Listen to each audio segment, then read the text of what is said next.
20 September शुक्रवार होता. बेंगळुरूच्या व्यालिकावल भागातील बसप्पा गार्डन जवळील 3 मजली घरातून दुर्गंध येत होती. शेजारी राहणारे जीवनप्रकाश यांना वास सहन होत नसल्याने त्याने चौकशी सुरू केली. वरच्या मजल्यावरून दुर्गंध येत असल्याचे दिसून आले. 29 वर्षाची महालक्ष्मी वरच्या मजल्यावर राहत होती. जीवन महालक्ष्मीच्या दारात पोहोचले तेव्हा दुर्गंध इतके वाढली की उभे राहणे कठीण झाले. दरवाजाला कुलूप होते.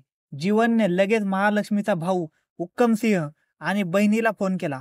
रात्री 12:30च्या सुमारास महालक्ष्मीचे कुटुंब घरी पोहोचले. त्यांनी दरवाजाचे कुलूप तोडले. आत शिरल्यावर त्यांना धक्काच बसला. नमस्कार मित्रांनो, क्राईम कट्टा या यूट्यूब चॅनलमध्ये आपले स्वागत आहे. व्हिडिओ पूर्ण पहा आणि आपल्या चॅनलला सबस्क्राईब करायला अजिबात विसरू नका. नेपाळमधील काथंड राज्यातील टिकापूर येथील एक कुटुंब 30 वर्षापूर्वी कामासाठी आले आणि बेंगळुरू येथे स्थायिक झाले. महालक्ष्मीला एक बहीण आणि 2 भाऊ आहेत. लक्ष्मी आणि महालक्ष्मी ह्या जोड्या बहिणी आहेत.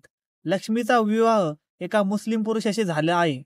लग्नानंतर तिने आपले नाव बदलून शहीदा बुशुरा ठेवले.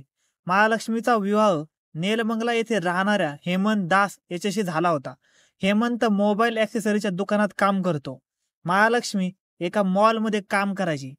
तिला 4 वर्षाची मुलगीही आहे. महालक्ष्मी आणि हेमंत सुमारे 4 वर्षापासून वेगळे राहत होते.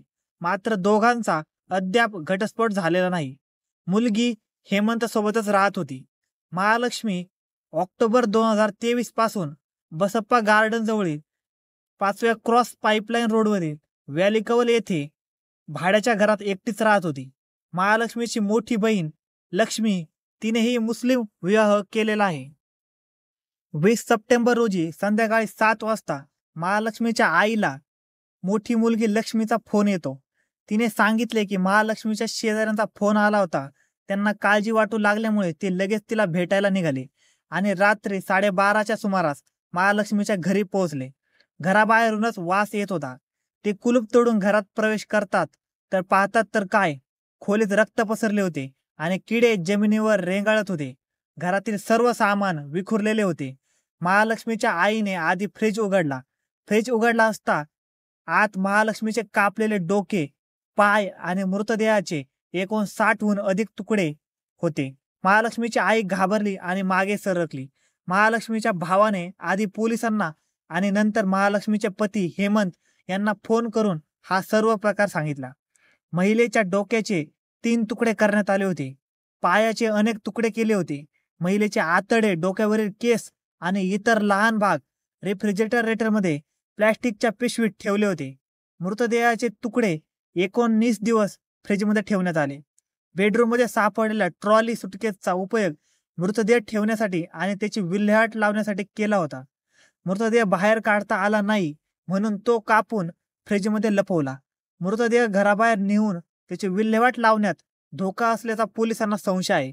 महालक्ष्मी जिथे राहते तो गजबजलेला परिसर, याच कारणामुळे मारेकऱ्याने मृतदेहाचे तुकडे केले, ते फ्रीजमध्ये भरले जेणेकरून काही दिवस वास येणार नाही. आरोपीने रक्ताचे डाग पुसून पळ काढला.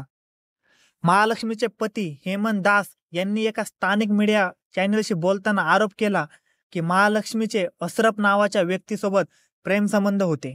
त्याने महालक्ष्मीची हत्या केली असण्याची शक्यता आहे, असे दास म्हणाले. दासने असेही सांगितले की त्याने काही महिन्यापूर्वी तिच्या कथित प्रियकराच्या विरोधात बेंगळुरू पोलीस ठाण्यात तक्रार दाखल केली होती. मात्र त्याच्यावर कोणतीही कार्यवाही झाली नाही. सूत्रांनी दिलेल्या माहितीनुसार पश्चिम बंगाल आणि ओडिसामध्ये पोलीस ज्या आरोपीचा शोध घेत आहे तो हेअर सलूनमध्ये काम करणाऱ्या अशरफचा भाऊ आहे. पोलिसांनी अशरफलाही ताब्यात घेऊन चौकशी केली आहे. त्याने सांगितले आहे की तो महालक्ष्मीच्या 6 महिन्यापासून संपर्कात होता, मात्र त्याने खुनाची कबुली दिलेली नाही. महालक्ष्मीचा भाऊ हुक्कम याच्याशी मीडिया रिपोर्टरने चर्चा केली असता तो सांगतो, माझी बहीण महालक्ष्मी एक स्वतंत्र स्त्री होती. घरातील सर्व वस्तू तिने स्वतःच्या पैशाने खरेदी केल्या होत्या. सोफा आणि कपाटासह घरातील सर्व सामान तिने स्वतः आणले होते. त्या रेफ्रिजरेटरमध्ये तिचा मृतदेह सापडला. तोही तिने काही दिवसापूर्वी विकत घेतला होता. मी, माझी पत्नी दीपिका महालक्ष्मी सोबत जवळपास 15 दिवस राहिलो. नंतर महालक्ष्मीचेही माझ्याशी भांडण झाले. तिने सांगितले की तिला एकटे राहायचे आहे. यानंतर मी माझ्या पत्नीला घेऊन गंजूर मराठहल्ली येथे राहू लागलो. यानंतर मी महालक्ष्मीच्या घरी तिला भेटायला अनेकदा जात असे. तिच्यासोबत असे होईल असे मला कधीच वाटले नव्हते. पोलीस अशरफशी चौकशी करत आहे, पण मला ऑफिसच्या लोकांवर संशय आहे. महालक्ष्मीला असे कोण करू शकते या प्रश्नाच्या उत्तरावर हुक्कम म्हणतो. मी पोलिसांना 3 नावे सांगितली होती. यामध्ये महालक्ष्मीचे व्यवस्थापक, कार्यालयातील सहकारी आणि एक मित्र यांचा समावेश आहे. पोलिसांनी त्यांनाही पकडले, मात्र चौकशी करून सोडून दिले. शेजारी किराणा दुकान चालवणारी योगिता सांगते की महालक्ष्मी कधी कधी सामान घ्यायला यायची. ती इथे एकटीच राहायची आणि शेजाऱ्यांशी फारशी मिसळत नव्हती. ती रोज सकाळी 9:30 वाजता कामावर जायची आणि रात्री 10:30 वाजताच घरी यायची. शेजाऱ्यांनी एका अनोळखी व्यक्तीला महालक्ष्मीला तिच्या घरातून पिक आणि ड्रॉप करताना अनेकदा पाहिलं होतं, पण ती व्यक्ती कोण होती हे कोणालाच माहीत नव्हतं. फॉरेन्सिक सायन्स लॅबोरेटरी टीमला घरातून जबरदस्तीने प्रवेश केल्याचा कोणताही पुरावा सापडला नाही. फरशीवर रक्ताच्या कोणत्याही खुणा आढळल्या नाहीत. खून केल्यानंतर आरोपींनी केमिकल टाकून रक्त स्वच्छ करून तेथून पळ काढल्याची समजते. धन्यवाद मित्रांनो. अशाच नवनवीन क्राईम स्टोरीज सर्वात आधी ऐकण्यासाठी आपल्या चॅनेलला सबस्क्राईब करा.